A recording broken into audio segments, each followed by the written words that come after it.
Hello, what's up mga ka-J-Vlog? Welcome ulit sa panibagong video at sa video na to i-game test natin itong isang napakabangis na mid-range smartphone ngayon ni Poco, ang Poco X6 Pro 5G. Maganda kaya to for gaming? Tara mga ka-J-Vlog, check natin.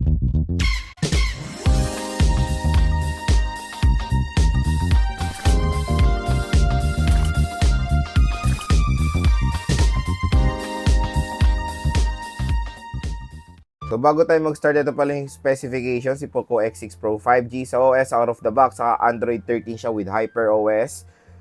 Sa chipset, meron siya MediaTek Dimensity 8300 Ultra, meron tayo octa-core CPU na merong clock speed na up to 3.35 GHz, and sa GPU, nakamali G615 MP6 siya. Yung variant na gigame test natin is 12GB of RAM and yung 512GB of internal storage, at pagdating sa battery, meron siyang 5,000 mAh na removable battery na support ang 67W fast charging. So, 5 games ang ating itetest: Mobile Legends, Genshin Impact, Firelight 84, COD, at Asphalt 9. So, first na lalaroin natin is ML at ito ang ating settings. So, HD mode na on. Ang maganda dito, available na sa lahat ng mataas sa settings ng ML. Refresh rate ultra, graphics ultra, naka-on ang outline at shadow, at syempre naka-full download na ang resources dito.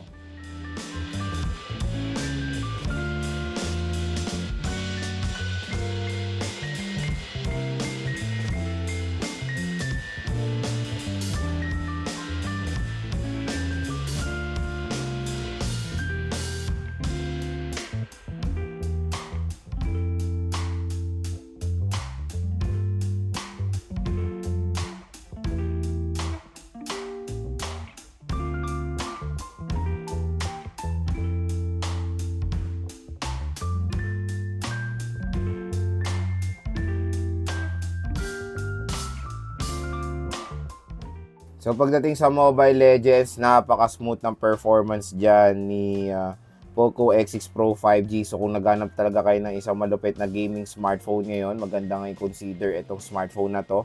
Mataas sa settings ang available, super smooth ang kanyang settings. Wala tayong na-experience sa any problems habang naglalaro ng Mobile Legends dito sa smartphone na to. So yon, solid na solid ang Poco X6 Pro sa Mobile Legends. So next naman is Firelight 84. So settings natin, syempre sa pinakamataas, graphics extreme, frame rate extreme, resolution high. Okay, yan po ang ating iseset. Sabi mga ka-J-Vlog, naglalandig pa lang tayo pero solid yung graphics. Ang ganda, very detailed. Parang naglalaro ka na sa PC, oh. Wow.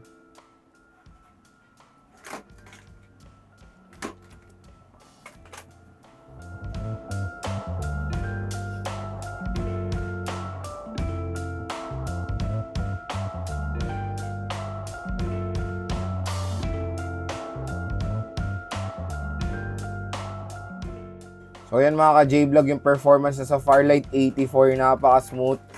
Grabe, ang ganda ng graphics niya nung sinet natin sa all-in high settings. And yun nga lang ang medyo disadvantage niya, mabilis na siyang uminit since ang taas ng settings natin eh.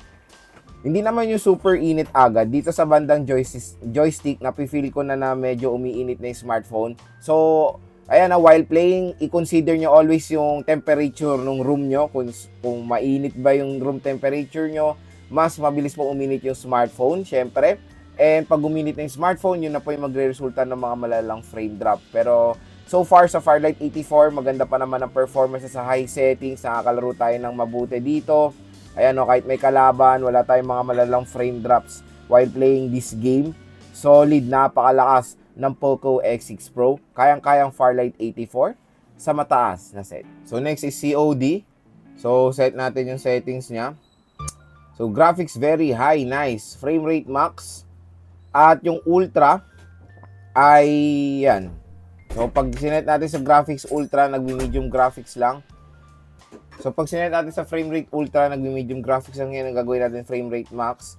Tapos graphics natin very high.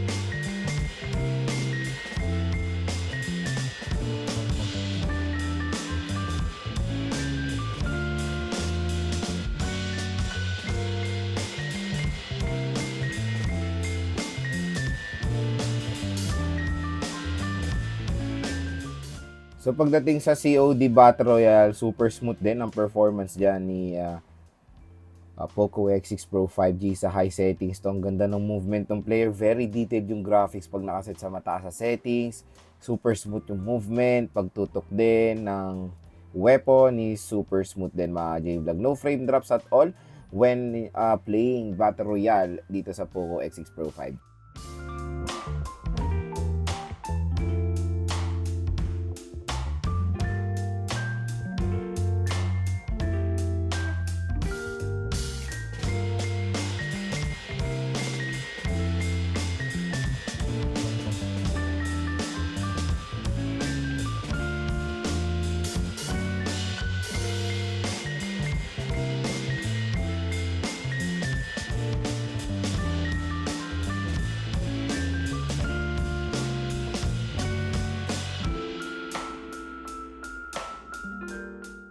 So pagdating sa multiplayer, maganda rin performance dyan ni Poco X6 Pro, super smooth. Ayan, pag nag-rotate, grabe ang ganda.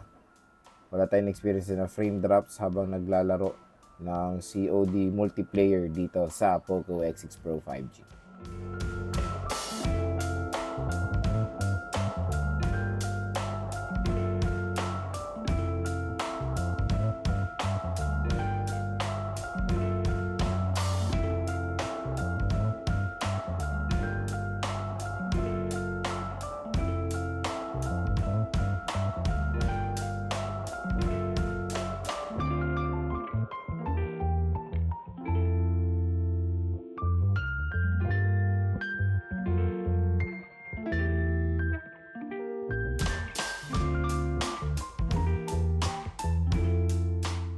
So pagdating sa Asphalt 9, napaka-smooth din ng performance dyan ni Poco X6 Pro 5G. Ayan, no? Ganda ng graphics niya. Very detailed din. So next naman is Genshin Impact. Dito natin matatry ang performance of course ng Poco X6 Pro 5G dahil napakabigat na itong larong to.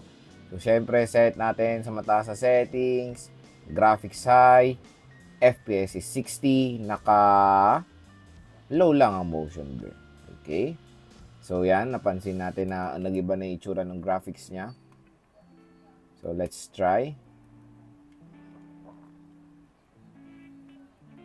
Okay, so far so good. Maganda performance.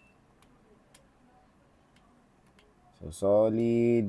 Naka-on pa motion blur niyan mga J-Vlog. Wala namang any hiccups sa smartphone so far. Ganda. Malakas talaga tong Dimensity 8300 Ultra.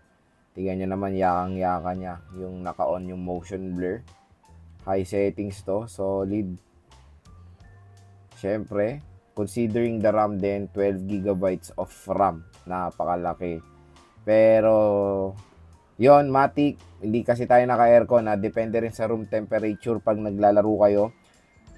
Yung pag-iinit ng smartphone. So, ilang minutes pa lang tayo naglalaro ng Genshin, medyo nagiging warm na yung smartphone, lalo na dito sa may bandang joystick. So, matik, pag sobrang tagal kayo maglalaro ng Genshin, 1 hour, 2 hours, iinit talaga yung smartphone nyo at baka mag-result pa ng auto-dimming and mga few frame drops pag naglalaro kayo dito. So, matik na yan. Pag nag-overheat, mag-expect na kayo ng mga frame drops. Pero so far ngayon, na wala pa namang overheating na nangyayari, magandang performance ni Poco X6 Pro 5G sa pag-handle ng Genshin Impact. Super playable, very detailed ang graphics, lalo na pag sinet nyo sa mataas na setting. So yan mga ka-J-Vlog, yung ating game test dito sa Poco X6 Pro 5G. So ang tanong, sulit nga ba itong smartphone na to? Definitely mga ka-J-Vlog, sobrang sulit ng Poco X6 Pro 5G, lalo na yung kanyang top of the line variant, 12GB 512. Gaming smartphone siya talaga.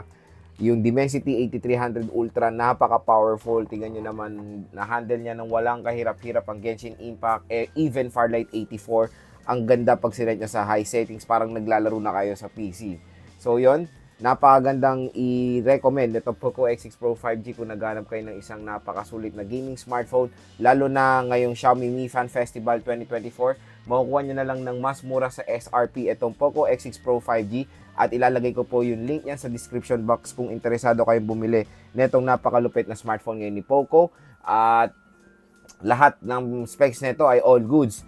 Chipset, fast charging rate, battery, RAM at ROM, display, AMOLED pa to mga ka-J-Vlog, kaya nakakadagdag boost yan when it comes sa graphics ng certain game. So, and syempre mga ka-J-Vlog, yung kanyang overall performance ay napakasulit hindi lang sa gaming, even pag nagna-navigate kayo sa smartphone, surfing the net, nanonood ng YouTube, lahat po ay magandang, lahat po ng pwede nyo gawin dito sa Poco X6 Pro for me ay maganda naman siya mga ka-J-Vlog. So kung interesado kayo dito sa napakalupit na smartphone yun ni Poco, huwag kayo mag-alala, ilalagay ko po yung link yan sa description box.